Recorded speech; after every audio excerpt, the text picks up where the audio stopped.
I'm back with Chip Parker. He's the manager here at Apartment Experts North in Austin, and he's been an apartment locator for over 18 years.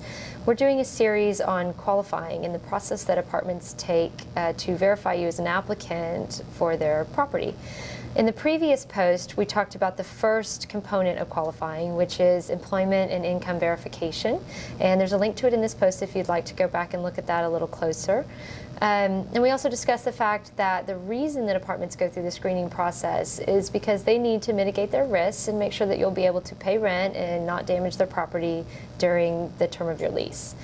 So today we're going to talk about the second part of qualifying, which is your credit history check. In addition to that, there's also the rental history check and the criminal background check that we'll cover in future posts.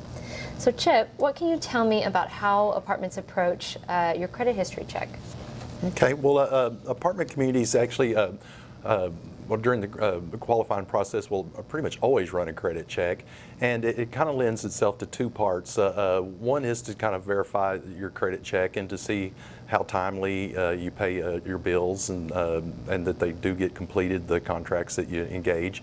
And the second part of it is that it gives them an opportunity also to check your rental history a little bit as well, and to see perhaps if there's any money that you might owe to another property, or maybe had a previously not so good arrangement with another property.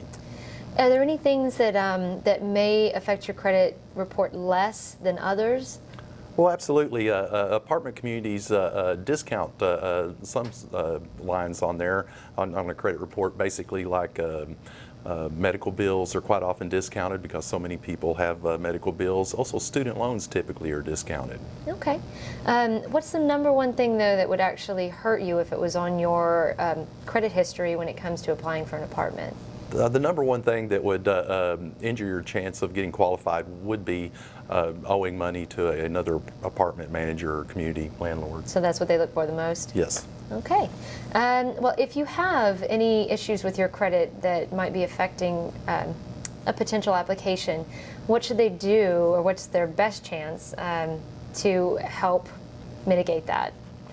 Well, some property managers will work with you with your credit in the present standing, perhaps with an additional deposit. Okay. Okay. And what about if you owe money to another property? Is there anything you can do to help your application? Well, it depends on the management company. Some management companies can work with people with broken leases or owe money to another property, but they're limited. You don't quite go out the number of options that you might if you didn't have to deal with that issue. Okay. All right. Well, thank you for asking your questions.